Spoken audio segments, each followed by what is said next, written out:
markaan intaa ka baxo waxa ugu horeeya la weydiiyo waxay tahay buugan dadla dhaqan dabcan waa laga hadlay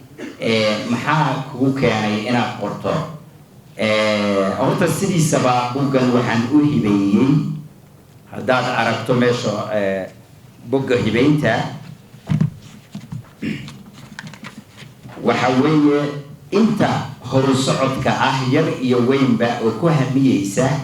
in ay noloshooda gaarsiiyaan meel ka fiican meesha ay maanta joogto ujeedadu waa inta buugga loo qoray sababtu marka maxay tahay muhiimadda dadla dhaqan waxyaabo badan baa laga taataabtay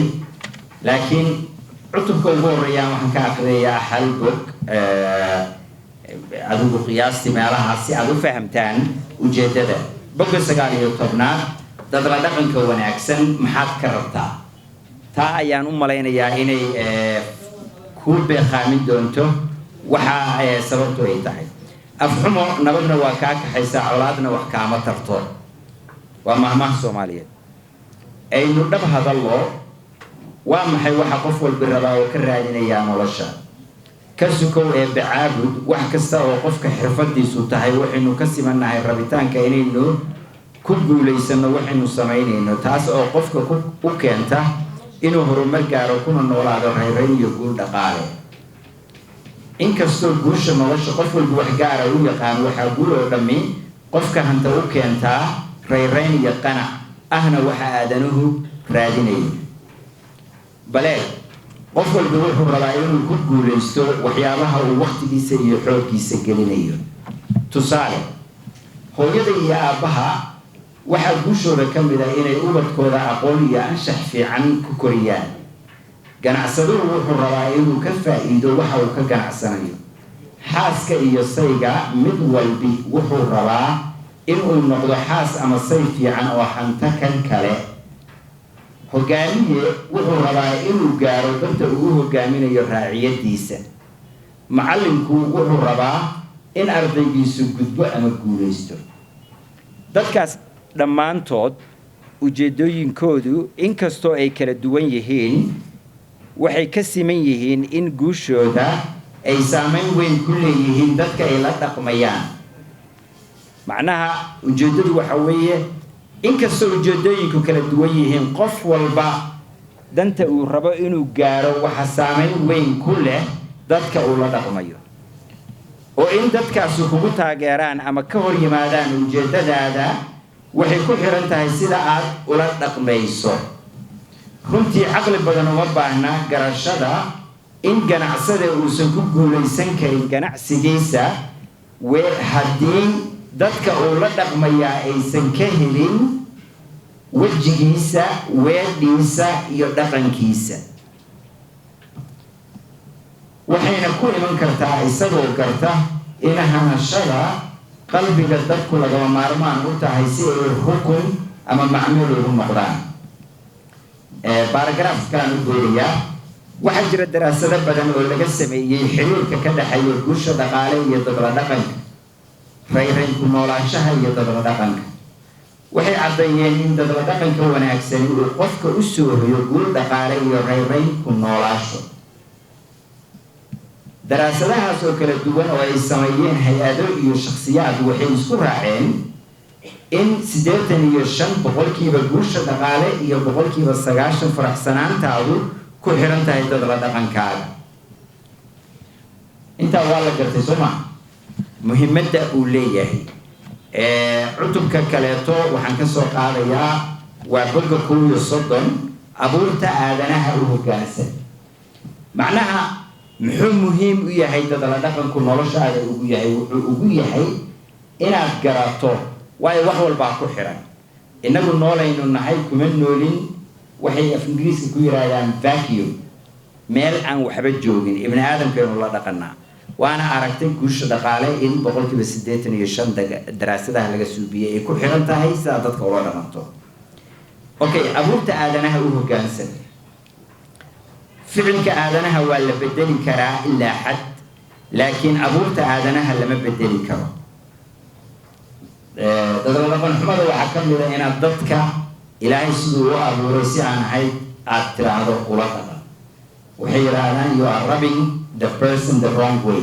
qofka markaad u salaaxayso si qalad. okay, carruurteeda ayaan tusay album. waa buug lagu kaydiyo sawiro ay ku jiraan sawiro ah yaraantaydii guryahayagii xamar, aniga iyo asxaabtaydii jaamacadda, dhallinyaranimadaydi Maraykanka iyo waalidka iyo walaalahay. anigoo isleh carruurtu waa xiisaynayaan. hase yeeshee markaan dhowr bog rogay ayay waxay igu dhaheen aabe ma rabno masawiradan, waxaan rabnaa kuwayagii annagoo yaryar oo kombiyuutarkaaga ku jira. arrintu kuma eka carruurta ee waa mid aadanuhu ka siman yahay in qof walba uu bilow ilaa dhammaad xiiseeyo isaga naftiisa iyo wuxuu leeyahay. waxaa dadka waaweyn iyo carruurtu ku kala duwan yihiin waa in carruurtu waxa ay rabaan oo xiisaynayaan aysan qarin. dadka waaweynse waa ka xishoodaan in la ogaado inay iyagu indhaha isku hayaan, inay iyagu indhaha ku hayaan naftooda iyo oo keliya. waxa weeye waynu qaadanaynaa su-aalo waqtiba ay nahaya. buuggan dadka dhaqan qodobo badan iyo 10 badan baan anigu kusoo qaaday. aan filayana inay ku kooban tahay. waa muhiimadda uu leeyahana waan idin tusaaleeyey. waxaa u qaadaysan yahay 3 waxay dhahaan parts ama qaybood. qaybta koowaad ah marka ugu horeeya inaad fahamto dadka dhaqanka wanaagsan muxuu muhiim u yahay, waa maxay, maxaa la rabaa inaad ku baraarugto. intaa markaad qodobadiisa aad fahamto, yani dadka dhaqanka iyo diinta islaamku waa chapter ka mid ah. nabi maxamed calayhi salaatu wasalaam axaadiista waad garanaysaan. xumaanta haddee xumaani kaa dhacdo wanaag ku bedel, wanaaggaa tirtiraya. dadkana kula dhaqan wanaagsan. dad baa u haysta in talo ay tahay. nabigu kulama talin calayhi salaatu wasalaam, waa ku amray wa khaaliqu nnaasa bikhuluqi lxasan. waa amar soo maaha ficilkaas. marka akhlaaqda noloshaada ku xiran inaad dadka si fiican ula dhaqanto haddaa horumar adduun rabto. marka waxay noqonaysaa inaad akhrisaan buugga, aad qaadataan. midda kaloo muhiimka ah baan idiin sheegayaa. waxaa laga hadlaya anigu hadda ganacsade siina waa u ahay, laakiin waxaan idiin sheegayaa buugga Soomaali ku qoran inaan xoolo laga doonin. adduunka way jirtaa buugaagta in loo qoro in qofku uu dhaqaale ka sameeyo. xamar hadda buuggan kii ka horreeyey waa la daabacday, wuu iska yaalaa. inaad library yeelato oo gurigaaga buugtu ay kuu taalo. waa maqasha sheekada ah ukunta iyo digaaga yaa adduunka hor yimi. yaa soo horreeyey? ma adduunka ilaahay ukun buu beeray oo ukuntii baa digaag dhashay, markaasaa digaaggii ukun isna dhalay. mase ilaahay digaag buu keenay oo dikaankii baa ukun dhalay. waa sheeka saa u qalafsan. waxaa jira Maraykanka daraasadaa la sameeyey fara badan. waxay ogaadeen aqal kasta, qoys kasta oo 1 milyaneer baa la yiraahdaa, 1 milyan oo dollar ka badan hantidoodu tahay, in guriga amaba qoys kasta oo caalim uu ka soo baxay guriga in maktabadi taal ayaa la ogaaday. markaasaa waxaa la yidhi ma markay milyaneer noqdeen ama caalimiin noqdeen bay maktabada guriga ku samaysteen, mase markii hore ayaa maktabadaasi ka dhigtayba iyaga inay gaaraan heerkaas. xaqiiqdu waxay tahay haddaadan maktabad lahayn, carruurtaada guriga kutubta u dhigin, xaalkoodu haddee allah u fududeeyaan leenahay. marka waa mahadsantihiin, waan ka baxayaa. wixii su-aalana waan furanaynaa insha allah. marka hal meel waxa weeye aad soo jeedo waa jirto. waxa weeye inaan dadka akhriyo xogaan ولا أبيه نوجي كليو مركز ثالثي مهد عليتا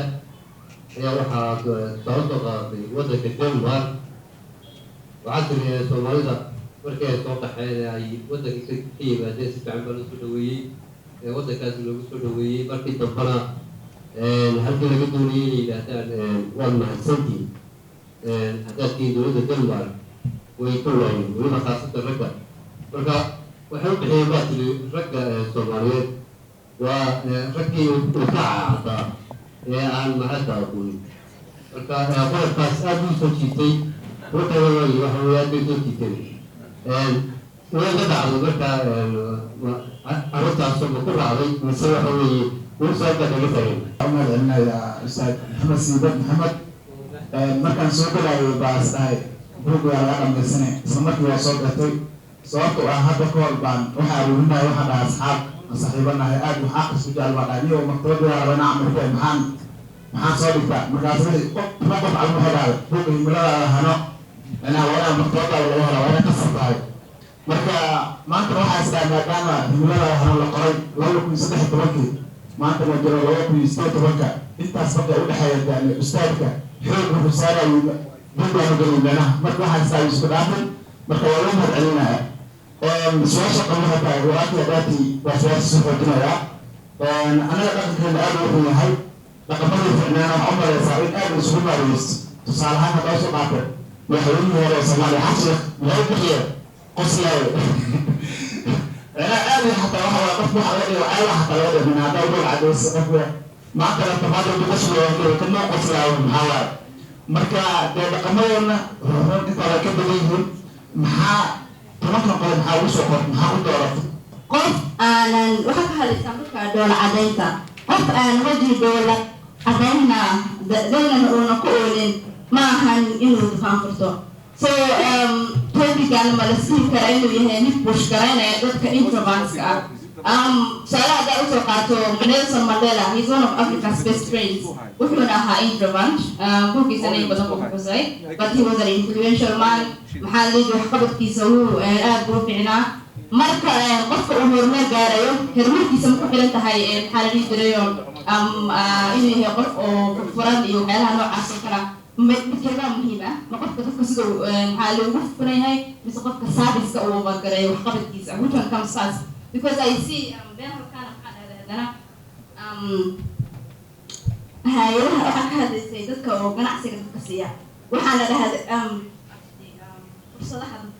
شقوين كسيا وحيابها لبطورتو أوكي تقدر كمان يسوي دورنا يا وحنا وحيابها لبطورتو وحاكم إذا قد كذا لدقن كيسا ومرك خرج كبير إنه يحيقف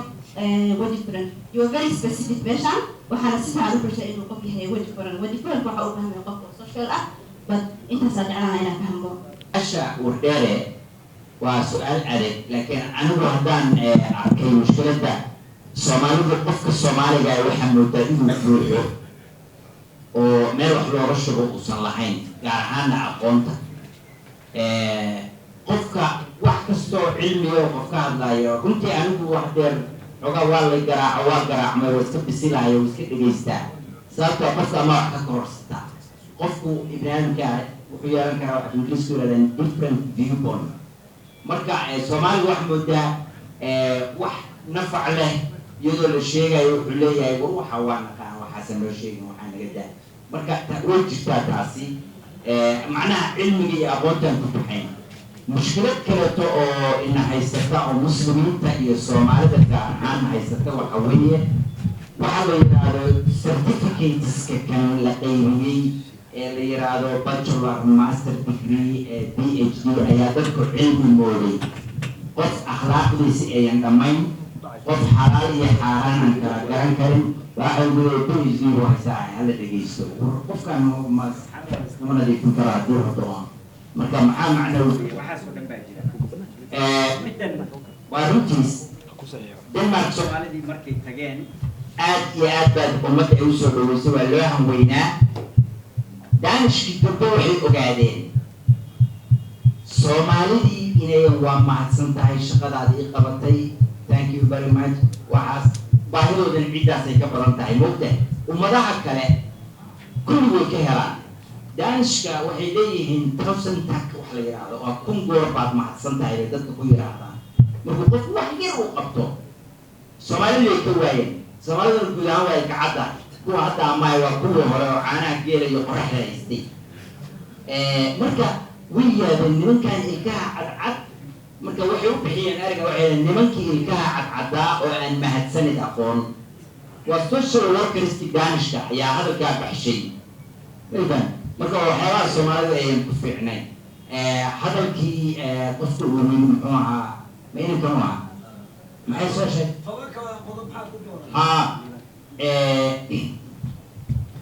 كل طبعا يلهو كمان صدق طبعا يوحب ولا قد كذا لكن مهم كوحوية ابن آدم كفيري وحجرة أقوى قاركد ووحسو جيرانه قال ابن آدم هدين من هيولدي وسجر إلا يتبنان كنوصنا تاريخ ليقان وابن آدم كالوران كرو أما وقال الله هيو أما والله ملايك كرو راتكي عدا وحوي مهما هي جريتان كوحة سودان ابن آدم كل واستكمل سبب وحيابين حديا جرا أو نيك عدان كاي نيك جنود كاي نيك مدل باي كسميين هل كان صدق بدل قفل بوجرته مركو قان جارو قفل النقطة الأفر الدين ولا نعيو أفر الدين وحي حددا وحي المسلمين كرنا أفر الدين وحي المسلمين كرنا وفق ما يوصل عندي سجاري كريم باجرته إنه صندوق كريم باجرته مسكحنا والله من مركو حكاية سودا تقربني قد هم أولي قراءة تاينا فهمته قراءة سمعين يسوع يقراءة كيف الجنان يسوع ونكون مسجرات تكال فهذا بدل دقن كون أحسن ووحي إنجليز كبيرة لأنه holistic ووح رام والرام بالأهو وليكسن وقفك ابن آدم كها مركو هيك جوجات بدلهم يسوع بوق صدق قيد بوق يسيا إنسان شاعري قيد هو ولا قصة فهمان دقن كون أحسن مثلا بقى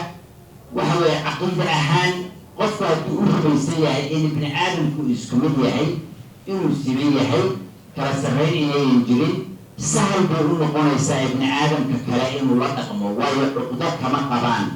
اسمه هيا والله يسيا قلت لبعض قضاء الراعي أو يكون بين يسوع بدلتنا كون أحسن لجرب إن تسميسو باكوجلا أو يلا عدين تاسع كملا وجه فرنان متى ما مرة سوكا بتوع Chinese كوكوي لكن واحد جت ماما سومالية وبنا الدنيا واحد راه دكان فرن لما كلا وجه فرن على كلا مرة قفور جمع بورصة وقفور كيسا وتابية كيسا الكاميرا دي ما يعطوا يدو كيف هو قفور كذا تاجا يقال قرن يعني محمد كلام معاملة وحكم ذا الدجنسية وذا بدأ الرجل قفور راح ابن آدم تينا الدجنسية تورجع وفوتو وحكم ذا مثلا بأقونسي بس كأنها أقونسي كونات جودة هذا بلاجي وحكم جرتا الله نحرس قارية وكاد لا يسمار من العلم كفر عمين إلى بدك دبستان ما إلى بدك أقوم سلام أنت إنه يهين بدل أوينك كذا كأنه وحوي واقرن إنسان مع هذا أحداث أمان ربط دماء أمديرو أمان ما كان كهذا لنا قف وراك توصمي إلا أقوم سلام أنا قلت له ما يسبوكا وحوي دكمه haddii aadan ka harin oo iska dayin aadan horumar nolosha suuqin karin waan soo qaadnay waxaa ka mid ah calaacalka catowga iyo dadka ceebtooda ka warrama baahi badan buriigta badan iyo baryo badan waa la isku nacaa marka midda aad tiri dadka introvert qofka introvert uu harrabo hadduu ahaado macnaha qof isagu aan shucuurtiisa dadka u muuqan oo muxaafid camal ah ama iska aamusan ama tartiib wixiisu yihiin حسي شيء ابن آدم كتبن كسر ورقم يا آخر سنة يا وجفرنان تو والباب تمرته هو الرية ولا جاي سوق جلاي شكله هو وين مريتك واحد جرا سولون ريسبشنست على يارا قف ريسبشنست كا هذا تلفون الريسبشن تو على وصول بيا